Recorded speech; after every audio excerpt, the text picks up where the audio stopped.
नमस्कार बाबू, स्वागत है आपका हमारे चैनल बाबा पत्रकार में। मैं हूं आपके साथ शुभम त्यागी। आज हम बनारस में मौजूद है, जहां हमारे साथ स्वामी जितेंद्रानंद सरस्वती जी मौजूद है, जो गंगा महासभा के महामंत्री भी है। और गंगा महासभा की तरफ से अभी 3 दिन का संस्कृति संसद का एक कार्यक्रम भी आयोजित किया गया था, जिसका कल समापन हुआ है।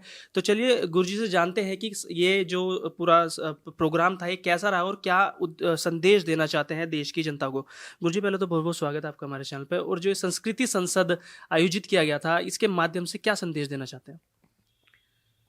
भारत प्राचीन राष्ट्र है, करोड़ों वर्षों से हिंदू राष्ट्र था, है और आगे भी करोड़ों वर्षों तक ये हिंदू राष्ट्र ही रहने वाला है।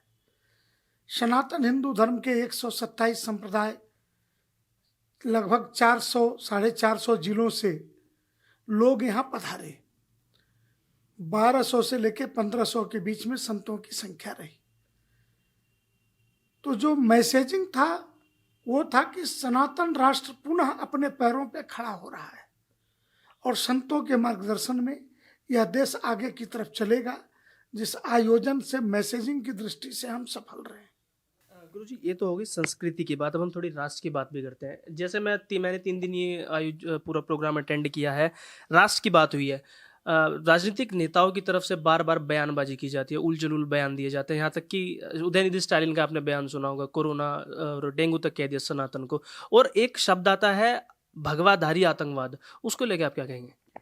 भगवा आतंकवाद ये शब्द पी चिदम्बरम ने गढ़ा था और ये पूरी दुनिया जानती है कि जो विकीलीक्स के खुलासे में केबल में ये बात आ गई थी और राहुल गांधी ने इस शब्द का पी चिदम्बरम के पढ़ाने पे, भाई हेडमास्टर दिग्विजय सिंह चिदम्बरम और राहुल गांधी ने इस शब्द को बोला।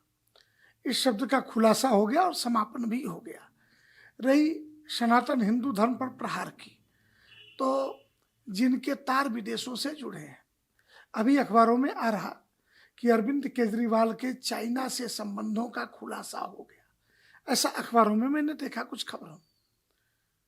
राहुल गांधी ब्रिटेन में बैठ करके भारत के मोदी सरकार को, जो लोकतांत्रिक पद्धति से चुनी गई है, हटाने की बात करते हैं।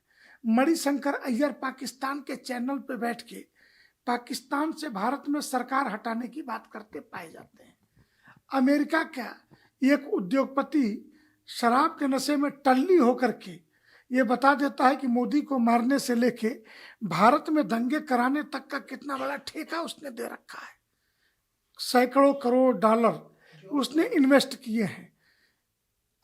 चाइना का उद्योगपति जो अमेरिका बेस्ड है, उसके द्वारा भारत में न्यूज लॉन्ड्री और विभिन्न तरीकों के जो यूट्यूब चैनल्स हैं, उसको कितने पैसे दिए गए और इन लोगों ने देश के बारे में कैसे कैसे बयान, कैसी कैसी खबरें चलाई। पूरा मैं कहूँ कि किसान आंदोलन की आड़ में कनाडा से जिस तरीके का धन यहाँ पे सर्व किया गया, उसकी भी पोल खुली।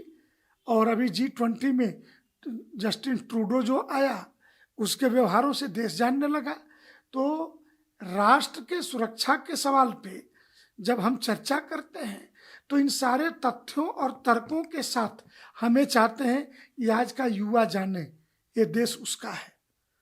भाई हम जैसों की उम्र 50+ है, लेकिन जो 20 साल 22 साल का नौजवान आ रहा, संस्कृति संसद से जोड़ करके रखने की हमारी योजना इसलिए है कि बड़े मंचों से एक मंच जब सज जाता है और उसकी शर्तें तय होती हैं, चर्चा संस्कृति की, चिंतन राष्ट्र का, तो इस एक डायग्राम में बंध करके समाज जब चर्चा करता है, नई पीढ़ी सुनती है, एक्सपर्टीज बोलते हैं, देश का धर्म क्षेत्र हो, सुरक्षा का क्षेत्र हो, पत्रकारिता का क्षेत्र हो, ये जब सब एक मंच पर बोलते हैं, तो इससे देश की सुरक्षा और पुख्ता होती चली जाती है।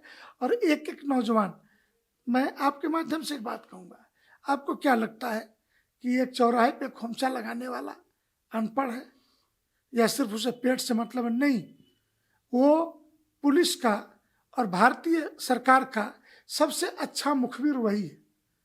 उसे पता है कि चौराहे से कौन डाकू, चोर, बेईमान गुजर रहा है। संदिग्ध व्यक्तियों के गुजरने पे वो अपने फोन पर सूचना दे सकता है। तो हम ऐसे लोगों का आम नागरिकों का राष्ट्र के सुरक्षा तंत्र में कैसा उपयोग कर सकते हैं, ये चर्चा करके देश के लिए एक वातावरण बनाने का काम किया जाता है। गुरुजी, जिस तरीके से मैंने पूरा आयोजन देखा है, उसमें थीम सॉन्ग भी था, हमें शाश्वत सत्य सनातन हैशटैग के साथ। और जो आप बात की जाती है हमेशा धर्म को जोड़ने की, इकट्ठा सनातन को एकजुट करने की, उसी क्रम में पॉलिटिकल पार्टी सब जातिगत जनगणना की तरफ जाने लगी हैं।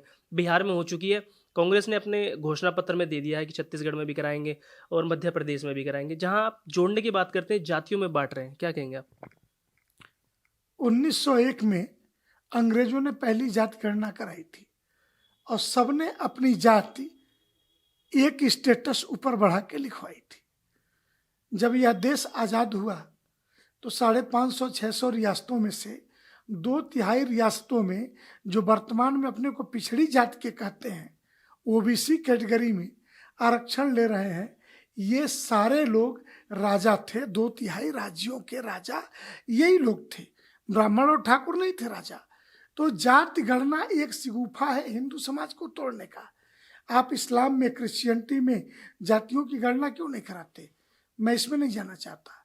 मैं आपसे पूछ रहा हूं कि जाति सर्टिफिकेट तो सरकारी कार्यालय से जारी होते हैं, किसी मठ मंदिर धर्माचार्य के ऑफिस से तो जारी नहीं होते। तो अगर किसी सरकार को ये दोगलापन है उन गैर भाजपा सरकारों का कि जो कहते हैं जाति गणना कराएंगे जाति की, मैं पूछूं पिछले 30 साल से बिहार में पिछड़े वर्ग का लालू प्रसाद यादव हो, राबड़ी हो या नीतीश कुमार हो, यही तो मुख्यमंत्री हैं। तो ये भी जारी कर दीजिए कि बिहार का शिक्षा का प्रतिशत क्या है, रोजगार का प्रतिशत क्या है, बिहार में आपने कितनी उन्नति की है, सड़क, संपर्क, शिक्षा, स्वास्थ्य की बिहार की स्थिति क्या है। आधा बिहार बाढ़ में, आधा बिहार सुखाड़ में कैसे बर्बाद हुआ जा रहा है। तो ये जाति के खोपड़ी पे बैठ करके पॉलिटिक्स और सत्ता की प्राप्ति, और कांग्रेस उस दिशा में बढ़ी है। तो मैं तो कांग्रेस से कहूँगा कि कर्नाटक में उनकी सरकार थी, उन्होंने जाति गणना कराई थी, तो वही रिपोर्ट सार्वजनिक क्यों नहीं कर देते हैं? तो ये दोगलापन की घटिया राजनीति है, जो राजनीति देश को तोड़ने के लिए भाजपा के, मैं कहूं कि गैर भाजपा जो विपक्ष है, सो कॉल्ड इंडी गठबंधन, ये चीन, अमेरिका के कुछ उद्योगपतियों के पैसे के बूते भारत को टुकड़े करने की राजनीति पर काम करने वाले लोगों के मंसूबे इसलिए भी सफल नहीं होंगे कि सनातन धर्म का सिरमौर हिंदू धर्माचार्य जग गया है। इस संस्कृति संसद की थीम ही धर्म थी। मैंने धर्माचार्यों को बुलाया, राम जन्मभूमि के प्राण प्रतिष्ठा के बहाने हम 5 लाख गांव तक जा रहे हैं। गांव है ही कितने, 6 लाख 21,000, कुछ लोग 6,28,000 बताते हैं। तो 5 लाख गांव हिंदुओं के हैं इसमें। तो हम हर हिंदू के घर तक जाएंगे और देखते हैं कौन तोड़ देता है हिंदुओं को, कौन उनको विभाजित करके अलग कर सकता है। तो इनको लगता है कि मुस्लिम, ईसाई, गैर हिंदू वोट बैंक को बनाओ और हिंदुओं को जाति में तोड़ करके इसमें से नेता खड़ा करके चुनाव जीत जाओ। ये होना नहीं है। गुरुजी, आपने कहा दोगलापन, तो इससे पहले एक प्रधानमंत्री हुआ करते थे, पूर्व प्रधानमंत्री मनमोहन सिंह कहते थे कि देश के संसाधनों में पहला अधिकार जो है माइनॉरिटी का है, अल्पसंख्यकों का है, उसमें भी मुस्लिम का। और आज जातिगत जनगणना की जा रही है। पहले धर्म के नाम पे बांटे थे, अब फिर दोबारा जातियों के नाम पे बांटे। कहाँ जा रही है राजनीति कांग्रेस पार्टी की? Congress doctor A.O.. ह्यूम के द्वारा स्थापित अंग्रेजी सरकार का एक प्रकल्प था। तब भी बांटो और राज करो की नीति चली, आज भी वही नीति अपनाए हैं। बस समय का परिवर्तन इतना ही है कि सनातन के जागरण का समय है और देश का हिंदू नरेंद्र मोदी में अटूट आस्था के साथ उनके पीछे चट्टान की तरह से खड़ा है, ऐसे जैसे केदारनाथ मंदिर के पीछे भीमशिला खड़ी हो। इसलिए ये चाह के भी, दुनिया के पेट्रोल डॉलर झोंक के भी, ये देशद्रोहियों का गैंग कोई विद्रोह, कोई आंदोलन खड़ा कर पाने की स्थिति में नहीं। तो इस नाते देश के हिंदू समाज पर हम सबको अखंड विश्वास है कि इनकी बांटो और राज करो की नीति अब सफल नहीं होने वाली। और मेरा मानना व्यक्तिगत है कि 2024 के चुनाव के बाद ये माँ बेटे इटली रुखसत कर जाएंगे, पक्का है।